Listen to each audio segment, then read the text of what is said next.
MRT4 ကိုကြည့်ရှုနေကြတဲ့ပရိသတ်များအားလုံးမင်္ဂလာပါရှင်။ဒီတစ်ပတ် MRT4 ကျမရေးကဏ္ဍမှာတော့အသေးအောင်တဲ့ဝါစီပိုးယောဂအကြောင်းနဲ့ပတ်သက်ပြီးခြေပြည့်ပြည့်သိရှိထားစေခြင်းတဲ့အတွက်ကြောင့်ဒုတိယပိုင်းအနေနဲ့စီစဉ်တင်ဆက်ပေးမှာပဲဖြစ်ပါတယ်။အသေးအောင်တဲ့ဝါဘီဘိုးနဲ့စီပိုးအကြောင်းတွေကိုကျမတို့ MRT4 နဲ့အတူပါဝင်ဆွေးနွေးဖြေကြားပေးနေတဲ့ဆရာကြီးကတော့ရန်ကုန်မြို့အသေးယောဂထုကုဌာနမှာဌာနမူပါမောက္ခအကြံပေးအရာရှိဖြစ်တာဝန်ထမ်းဆောင်နေတဲ့ဆရာကြီးပါမောက္ခဒေါက်တာဦးတန်စစ်ဖေဖြစ်ပါတယ်ရှင်။ဆရာနဲ့အသေးရောင်တဲ့ဝါစီပိုးအကြောင်းကိုအခုလိုပဲဆက်ပြီးဆွေးနွေးမြင်ခဲ့ပါတယ်ရှင်။မင်္ဂလာပါဆရာ။မင်္ဂလာပါမခိုင်။ဆရာနဲ့ကြံရှိနေသေးတဲ့အသေးရောင်တဲ့ဝါစီပိုးအကြောင်းတွေကိုဆက်ပြီးဆွေးနွေးမြင်ခွင့်ပြုပါဆရာ။ဆွေးနွေးပါမခိုင်။ဟုတ်ကဲ့ပါဆရာ။အသေးရောင်တဲ့ဝါစီပိုးဟာကုသရခက်ခဲတယ်လို့သိရပါတယ်ဆရာ။ဘာဖြစ်လို့ကုသရခက်ခဲတယ်ဆိုတာကိုဆရာပြပြပေးစေချင်ပါတယ်။ကုသခက်တယ်လေပြောလေ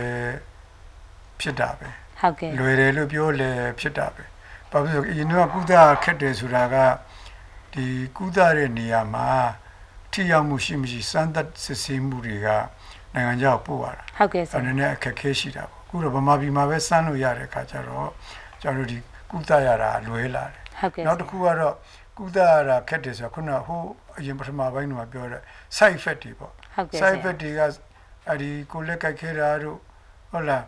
အဲ့ဒီပိန်သွားတာတို့သပင်ကျွတ်တာတို့အဲ့ဓာတွေကိုတီးခံနိုင်လို့ရှိရင် तू ကမခက်ခဲပါဘူးဟုတ်ကဲ့ဆရာတချို့လူတွေကဒီဟာကိုတီးမခံနိုင်ဘူးဒါကြတော့ကိုလက်ကိုက်ခဲတယ်ဆိုရင်ကိုက်ခဲပြောက်စေးတော့ဟုတ်ကဲ့ဆရာဟုတ်လားစိတ်တူတွေတို့အိတ်မပြောဘူးဆိုလို့ရှိရင်အိတ်ဆေးတို့စိတ်ငြိမ်ဆေးတို့တော့နောက်ပြီးတော့သွေးပြူဦးတို့သွေးနီဦးတို့ကြားတယ်ဆိုလို့ရှိရင်အရင်တော့အဲ့ဓာတွေကြားလို့ရှိရင်ကိုကတော့သိခက်တာဟုတ်ကဲ့ဆရာသွေးသွင်းရမှလားဘာလို့မှလည်းမသိဘူးသွေးကကျွန်တော်တို့ဒီသွေးနီဦးတို့သွေးနီဦးတို့သွေးပြူဦးတို့ပြင့်တဲ့ဆေးတွေပေါ်လာတဲ့ခါကျအဲ့ဒါကုရတာတော်တော်လွယ်သွားတယ်လူရဲ့ခံနိုင်ရလည်းတော်တော်ကောင်းလာတယ်အရင်ကသွေးနီဦးကြားတယ်လူကနှုံးနေတယ်မခံနိုင်ဘူးအခုကျတော့သွေးနီဦးမြင့်စေးကိုထိုးလိုက်တာပေါ့ erythropoietin ဆိုတာထိုးလိုက်ဈေးတော့ကြီးတယ်ဈေးအဲ့ဒါထိုးလိုက်လို့ရှိရင်သွေးနီဦးကမြင့်လာတဲ့ခါကျသူခံနိုင်ရတက်လာအရင်က WBC ဆိုတာသွေးပြူကျသွားတယ်ကျသွားတော့ဒီပြင်ယောဂပိုးတွေကဝင်တဲ့ခါကျတော့ပိုးသားစီတွေပေးရရှုပ်တယ်အခုကျတော့မဟုတ်ဘူးသွေးပြူမြင့်တဲ့ဆေးကိုထိုးထားလိုက်တဲ့ခါကျတောင်းပိုးကမဝင်နိုင်ဘူးအဲ့တော့ကုရတာနည်းနည်းပိုးလွယ်လာတယ်ဒါတောင်မှသွေးမွားဥကြတာကြံသေးတယ်သွေးမွားဥကြတဲ့ဆေးကတော့အခုပေါ်နေပြီအချာမီတွင် market ကိုရောက်လာမှာပါလို့ကျွန်တော်ထင်တယ်အဲ့တော့ဒါအလွဲလာမှာပါနောက်တစ်ခုကတော့တုတ်ပြန်မှုကိုစစ်တာပေါ့စစ်တဲ့ခါကျတော့ကျွန်တော်တို့ပထမလေးဘတ်ထိုးပြီးလို့ရှိရင်တစ်ခါပြန်စစ်တယ်ဟုတ်ကဲ့ဈေးကကြီးတာပဲเนาะဈေးကြီးတဲ့ခါကျတော့ခက်တယ်ပြောရင်လည်းပြောပေါ့လေးဘတ်လေးလုံးထိုးပြီးတော့လေပထမတစ်ခါတစ်ချိန်ထိုးတဲ့လေးလုံးထိုးပြီးလို့ရှိရင်တစ်ခါပြန်စစ်တဲ့အခါကျတော့ဟုတ်လားတချို့လူတွေမှာဆိုလို့ရှိရင်အံ့ဩစရာကောင်းတော့အောင်ကိုဒီပိုးဟာသွေးတွေကနေပြီးတော့ဒီပျောက်သွားတယ်ဟုတ်ကဲ့ဆရာပျောက်သွားတယ်ဒါမျိုးလို့အသေးတော့ကျန်းနေတာပေါ့လေအသေးလေးကျန်းနေတယ်ခုန6လတတ်မှန်6လတစ်နှစ်တတ်မှန်တစ်နှစ်ကုပါတယ်တချို့လူတွေကျတော့အဲ့၄ဘတ်မှာထိုးလိုက်လို့ရှိရင်မပြောင်းသေးဘူး12ပတ်ကျော်ပြောင်းသွားတယ်ပုံလေးတွေနဲ့လည်းပြပါမယ်ဟုတ်ကဲ့ဆရာဒီ12ပတ်ကျော်ပြောင်းသွားတယ်အဲ့လိုလူမျိုးတွေကျတော့တတ်မှတ်တဲ့ကာလအတိုင်းထိုးခုနတုန်းက၄ဘတ်နဲ့ပြောင်းတဲ့လူကျနည်းနည်း short ထိုးရင်ထိုးပေါ့ဥပမာ6လတတ်မှတ်ပြီမဲ့လို့ဟုတ်လား၄လနဲ့ဖြတ်ချင်ဖြတ်တစ်နှစ်သက်မှတ်ပြီမဲ့လို့9လနဲ့ဖြတ်ချင်ဖြတ်ပြဒါမဲ့လို့12ပတ်ကျမှပြောင်းတဲ့လူကြတော့ဟုတ်လားသူသက်မှတ်ကာလအတိုင်း6လဆို6လတစ်နှစ်ဆိုတစ်နှစ်ဒီလိုကုပါတယ်ဟောတခါ12ပတ်မှာစစ်လိုက်လို့ပိုးကပြောင်းမသွားဘူးပြောင်းမသွားပြီမဲ့ပိုးကောင်ကြီးကကြတယ်အစတရားကြတယ်ကျွန်တော်တို့ကတော့lock 2ကြတယ်လို့ခေါ်တယ်အမှန်တော့ကိန်းကနန်းတွေခုနကစစ်တုံးကပြောစဉ်ကာလမှာလည်းပဲကျွန်တော်တို့ဘယ်လိုပြောလဲဆိုကိန်းကနန်းတွေက virus ကောက်ကိုပြတဲ့အခါမှာတောင်ကနန်းသိန်းကနန်းဟုတ်လားတန်ကနန်းဒီလိုနဲ့ပြ10 to the power 6 10 to the power 5အဲ့ဒီလိုပြတယ်အဲ့တော့တကယ်တော့အဲ့ဒီလို10 to the power 2ကျသွားမှဒါကတုံ့ပြန်မှုကောင်းတယ်လို့ပြောတယ်ဟုတ်ကဲ့ဆရာအဲ့တော့အောက်ကိုတွေးထဲမှာပြောင်းမသွားတောင်မှ lock 2ကြာမယ်ပေါ့အစတရားကြာအဲ့လိုကြာတဲ့လူတွေဆိုလို့ရှိရင်နည်းနည်းမပြောင်းတောင်မှသူ့ကိုတစ်နှစ်သက်မှတ်ထားတစ်နှစ်ခွဲကူးရင်ပျောက်သေးတယ် ဟုတ်လားအဲ့ဒီ12ပတ်မှာစစ်လိုက်လို့ဟုတ်လားဒီပိုးကောင်ကြီးကအစတရားမကြဘူးဆိုရင်မပြောက်တော့ဘူးကုရတာတော်တော်ခဲရင်သွားပြီသူတို့ non responder လို့ခေါ်တယ်ဟုတ်ကဲ့ဆရာအဲ့တော့ကျွန်တော်တို့ very rapid responder ဆိုတာရှိတယ် rapid responder ဆိုတာက4ပတ်မှာတခါတည်းသွေးထဲမှာပြောင်းသွားတဲ့လူ12ပတ်မှာသွေးထဲမှာပြောင်းသွားတဲ့လူက complete early ဟလာ responder လို့ခေါ်တယ်ဟုတ်လားအစတရားကြတဲ့လူကြတော့ partial early responder လို့ခေါ်တယ်အစတရားမှမကြတဲ့လူကြတော့ non responder လို့ကျွန်တော်တို့ကပြောင်းခေါ်လိုက်အဲ့တော့အဲ့ဒီ respond လုပ်တဲ့ပုံမှာဘူးတည်ပြီးတော့ကာလအတူအရှိပျောက်တယ်မပျောက်ဘူးဆိုတော့ကျွန်တော်တို့ဆုံးဖြတ်သွားတယ်အဲ့တော့ကုကရာလွယ်တာလည်းဟုတ်တယ်ခက်တာလည်းဟုတ်တယ်လို့ပြောရမှာပါပဲဟုတ်ကဲ့ပါဆရာအဲ့လိုကုသတာခုနကဆရာပြောသွားသလိုဆေးထိုးတဲ့နေရာမှာအချိန်ကန့်သက်ချက်အတိုင်းအတာလေးရှိရဆိုတော့အကယ်လို့ခီးတွေပါတွေသွားမယ်ဆိုရင်ရောဘယ်လိုလုပ်ရမလဲဆရာအခီးတွေသွားမယ်ဆိုတော့မတ်တကကြီးဒါလေး तू ကပျောက်တယ်ဆိုတာလေမှန်မှန်ကုရမယ်လို့ပြောတာကို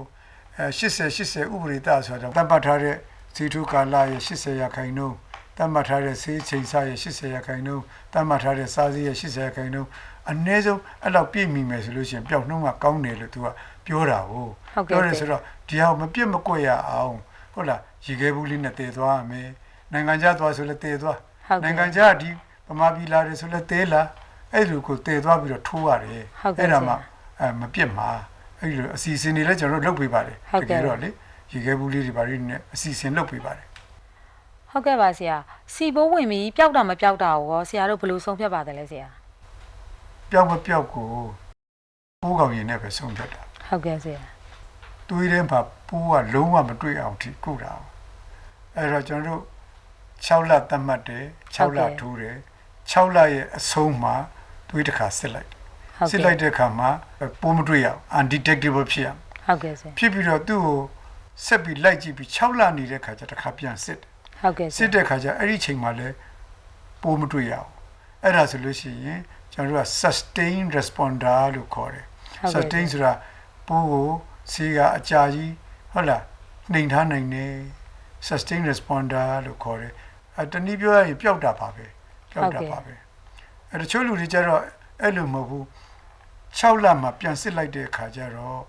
ပိုးကပြန်တွေ့နေတယ်ဟုတ်ကဲ့အဲ့ဒါကြီးကျ relapse လို့ခေါ်တယ်ပိုးတွေ့ရင်ပြန်ဖြစ်တယ်ဆိုတော့အဲ့လိုပြန်ဖြစ်တဲ့လူတွေရောဆရာတို့ဘယ်လိုကုသပါလဲဆရာခုနကကျွန်တော်တို့ဆေးကုတဲ့အခါမှာပိုးကောင်ကြီးကလုံးဝမကြတဲ့လူတွေကျ non responder လို့ခေါ်တယ်ဟုတ်ကဲ့အဲ့လို non responder တွေကုရတာခက်တာအဲ့ဒါပိုးပျောက်ပြီးလို့ပြန်ဖြစ်တဲ့လူတွေကုတာကြတော့ဒါမျိုး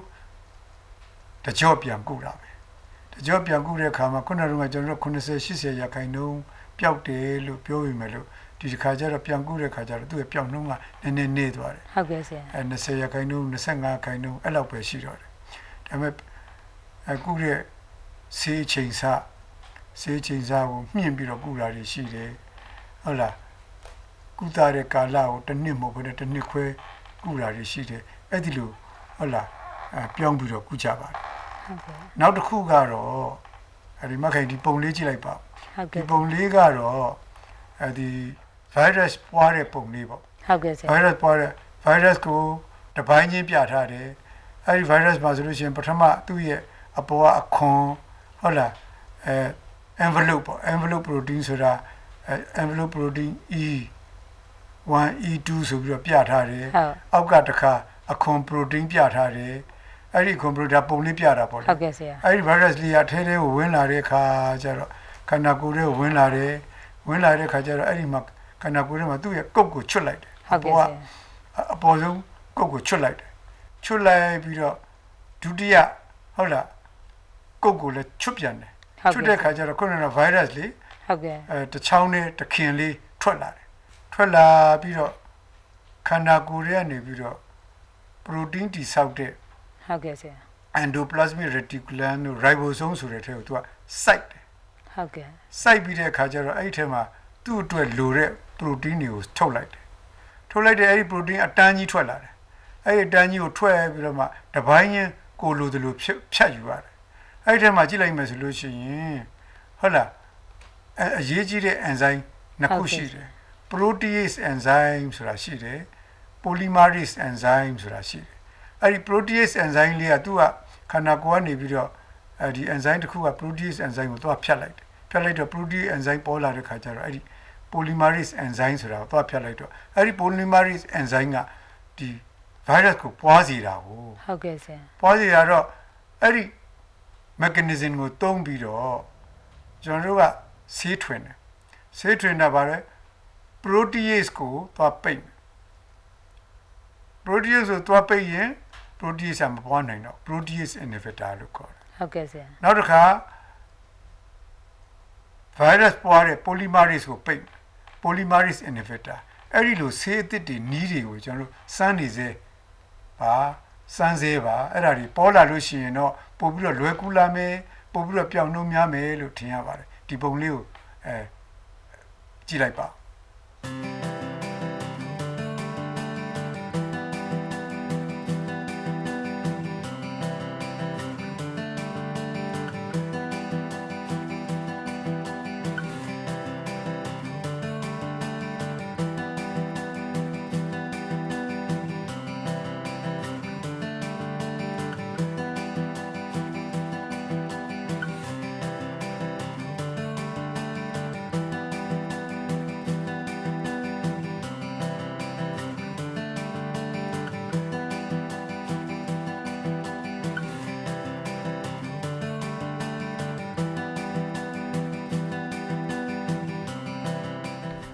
ဟုတ်ကဲ့ပါဆရာအသေးမှမဟုတ်တဲ့အခြားယောဂတွေရှိရလို့လည်းကြားဖို့ရတယ်ဆရာအဲ့ဒီယောဂတွေကဘာတွေလဲဆိုတာကိုလည်းသိချင်ပါတယ်ဆရာ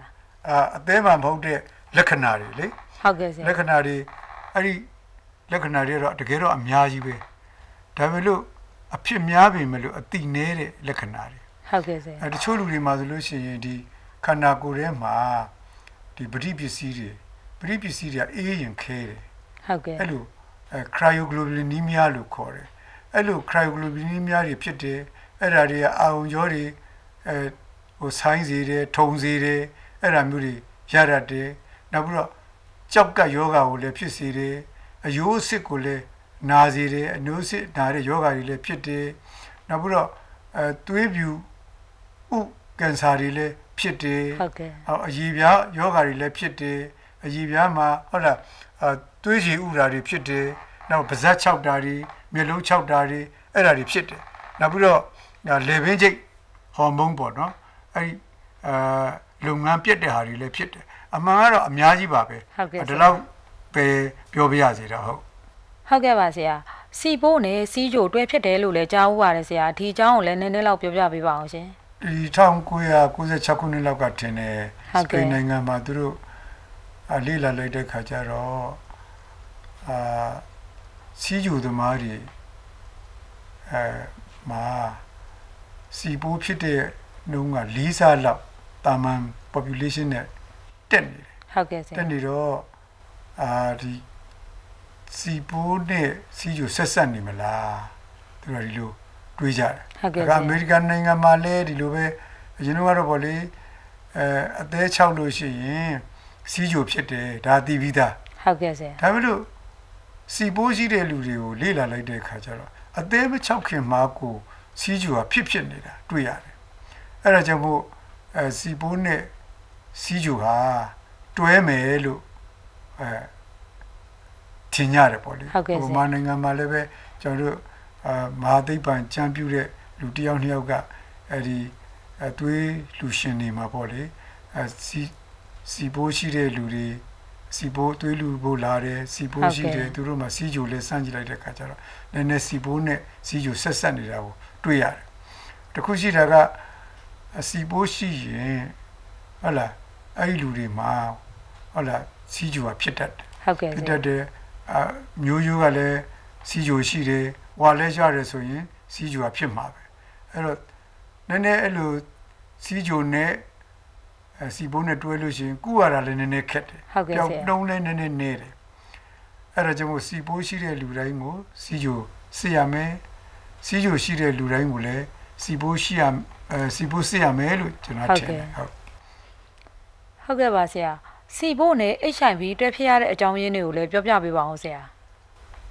စီပိုးနဲ့ HIV ကလည်းလေဒီကူးစက်ပုံကူးစက်နည်းကတူတာကိုတူတဲ့ခါကျတော့ဒါလိန်ဆက်ဆန်နာတို့သွေးသွင်းနာတို့အဲ့ဒါနေကူးတဲ့ခါကျတူတဲ့ခါကျတော့ဒါတွဲတွေ့ရတာပဲဒါပေမဲ့အရင်တုန်းက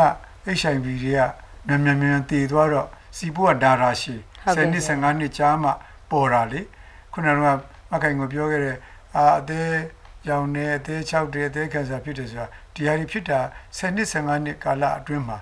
ဖြစ်လာတာခုနက HIV ကချက်ချင်းတည်သွားတော့စီပိုးကဖြစ်ခွင့်မသာတော့ဟုတ်ကဲ့ဆရာဒါပေမဲ့ HIV ဆေးတွေကပေါ်လာတော့ HIV ဖြစ်တဲ့လူတွေကအသက်ရှည်လာတော့မှစီပိုးကြောင့်နာရာရှည်သေးရောင်ယောဂါတွေကပေါ်လာတာဟုတ်ကဲ့ပေါ်လာတဲ့ခါကျတော့ဒါကုဖို့တောက်ဖို့ဖြစ်လာတော့တာပေါ့ဖြစ်လာတဲ့ခါကျတော့မကုဘူးလားကုတယ်ဘာလို့ကုပြောခဲ့တဲ့ pegylated interferon တို့ဟုတ်လားribavirin တို့နဲ့ပဲကုတာပဲကုတဲ့ခါကျတော့ဒီမှာတခုရှိတာကသူ့ side effect တွေကနည်းနည်းပိုများတယ်မခံနိုင်ဘူးခံနိုင်တော့ side effect တွေကြောင့်ရက်တာများတယ်နောက်ပြီးတော့အသေးကိုနည်းနည်းဒီထိတယ်အဲ့ဒါမျိုးကြောင့်ကုရင်းနဲ့ရက်သွားတဲ့လူတွေလည်းများတယ်ဇွဲနဲ့ကုနဲ့လူတွေကတော့ပျောက်ပါတယ်ဟုတ်ကဲ့ဆရာပျောက်တာတွေကရှိတယ်နောက်တစ်ခုကတော့HIV နဲ့စီပိုးနဲ့တွဲနေနည်းနည်းကုရတာခက်တာပေါ့လေဟုတ်ကဲ့အခုကတော့ HIV အခြေအနေကမဆိုးဘူးဆိုရင်စီပိုးကိုအရင်ကုတယ်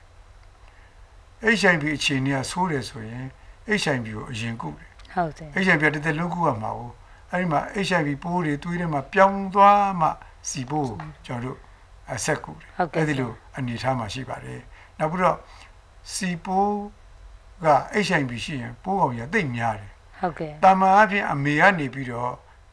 ကလေးကိုမွေးရမှာမကူးနိုင်ဘူးသိပ်မကူစီပိုးကလေဒါပေမဲ့ HIV နဲ့တွဲနေလို့ရှိရင်အဲ့ဒီအမေကနေပြီးတော့ကလေးကိုစီပိုးကကူရမ်းရောဟုတ်ကဲ့အဲ့ဒီလိုတွေ့ရပါတယ်စီပိုးနဲ့ HIV က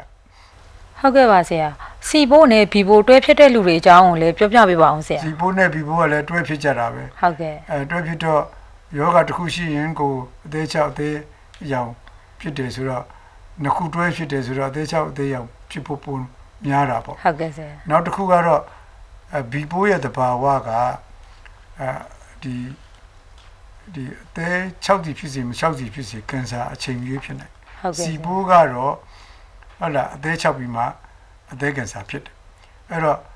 စီပိုးလည်းရှိတယ်ဘီပိုးလည်းရှိတယ်ကင်ဆာအသေးမ6ဖဲနဲ့အသေးကင်ဆာဖြစ်ရင်ဘီပိုးဟိုပို့ပြီးအားကောင်းနေတယ်လို့သိရနောက်ပြီးတော့ pegylated interferon ကဘီပိုးကိုကုလဲဒါပဲစီပိုးကိုကုလဲဒါပဲအဲ့တော့ pegylated စီပိုးကိုကုလိုက်တာစီပိုးကိုကုတာဟုတ်လား pegylated interferon နဲ့ ribavirin ကုမယ်ဆိုလို့ရှိရင်ဘီပိုးကသူ့အလိုပါသွားပြီးသားပဲအဲ့ဒီလိုအဆင်ပြေပါတယ်ဒါမှမဟုတ်လို့ရှိရင်စားသီးနဲ့ပဲကုမယ်pegylated interferon နဲ့ကုလို့မပြောက်ဘူးဆိုလို့ရှိရင်စီပိုးကိုကုစရာရှိတာကုစီပိုးကလိုင်းပြတ်တယ်တစ်နှစ်ခွဲကုပြီးသူကပြတ်ရောဘီပိုးကတော့စားစည်းနဲ့ကုမယ်ဆိုလို့ရှိရင်သူကလိုင်းမပြတ်ဘူးရေရှည်ဆွဲပေးရတာဆိုတော့ပြီးမှဘီပိုးစားစည်းထည့်ရတယ်ခင်ဗျအဲ့လိုဟုတ်ကဲ့ပါဆရာအသေးအောင်တဝါစီဖို့ကိုကာကွယ်နိုင်မဲ့နည်းလမ်းတွေရောရှိပါသလားဆရာကာကွယ်စရာမရှိဘူးမခင်ကြီးအခိုင်ကြီးကမရှိတဲ့ခါကျတော့ခုနကတွေးသွင်းတဲ့အခါမှာတွေးကိုစစ်ပြီးတော့သွင်းရမယ်လင်းအပြောဟုတ်လားကျူးတာတွေရှောင်ရမယ်ဟုတ်လားပူရည်စေဝါးတွေရှောင်ရမယ်ဟုတ်လားအဲ့ဒါမျိုးတွေကပင်မကြတာပဲနောက်ပြီးတော့စေဝါကုသတဲ့လူတွေကတစ်ခါသုံးအခုသုံးဖို့ပစ္စည်းတွေပါတွေအဲ့ဒါသွားနှုတ်တာတို့ကွဲစိတ်တာတို့ဟုတ်လားမှန်ပြောင်းကြည့်တဲ့နေရာတွေမှာပိုကင်းစင်အောင်လုပ်ဖို့အဲ့ဒါတွေကတော့အရေးကြီးတာပဲနောက်ပြီးတော့ကာဝယ်ဆေးနဲ့ပြောမယ်ဆိုလို့ရှိရင်တော့စီပိုးရှိတဲ့လူတွေပေါ့နော်စီပိုးကိုမကာကွယ်နိုင်ပေမဲ့စီပိုးရှိတဲ့လူတွေကဒီဖြင့်ဘီပိုးတို့အေပိုးတို့မဝင်ရအောင်ဒီကာကွယ်ဆေးတို့အေကာကွယ်ဆေးတို့ထိုးထားဖို့လည်းအရေးကြီးတာပဲနောက်စီပိုးရှိတဲ့လူတွေအရင်မတောက်ဖို့အဲ့ဒါလည်းအရေးကြီးတယ်ဒါတော့ပါပဲမခိုင်ကောဟုတ်ကဲ့ပါဆရာအသေးအောင်တော့ဝါစီပိုးနဲ့ပတ်သက်ပြီးရောပြည်သူလူထုတွေကျန်းမာရေးဘူးသူတာပြေဝပြီးရောကြဲပြည့်မဲ့သိရှိထားစီဖို့အတွက်အချိန်ပေးပြီးလာရောက်ဆွေးနွေးဖြစ်ကြပေးခဲ့တဲ့ဆရာရောကျမတို့ MRTV4 ကကျေးဇူးအထူးပဲတင်ရှိပါရဆရာမခိုင်တို့ MRTV4 မခိုင်နဲ့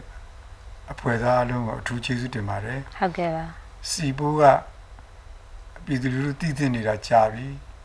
တည်လဲတည်တင်တယ်တည်လဲတည်ကျင်နေကြတယ်ဟုတ်ကဲ့ရှင်ဟုတ်လားအဆောင်ပါတွေဟုတ်လားရေးကြတယ်ဒါ ဒါပေမဲ့လည်းသူတို့အနေနဲ့နားနဲ့ဆက်ဆက်ကြားလိုက်ရမှဟုတ်လားသူတို့ကအားရတာပေါ့ဟုတ်ကဲ့ရှင်အားရတဲ့ခါကျတော့မခိုင်တို့ရဲ့မေးမဲ့ဟုတ်လားစီပိုးချောင်းကိုနားဆင်ခြင်းနေကြတာဟုတ်ကဲ့အဲ့တော့မခိုင်ကအခုလိုကျွန်တော်တို့ဟုတ်လားအချိန်ပေးပြီးမေးမြန်းပေးတဲ့အတွက်အထူးကျေးဇူးတင်ပါတယ်လို့ဟုတ်ကဲ့ပါရှင်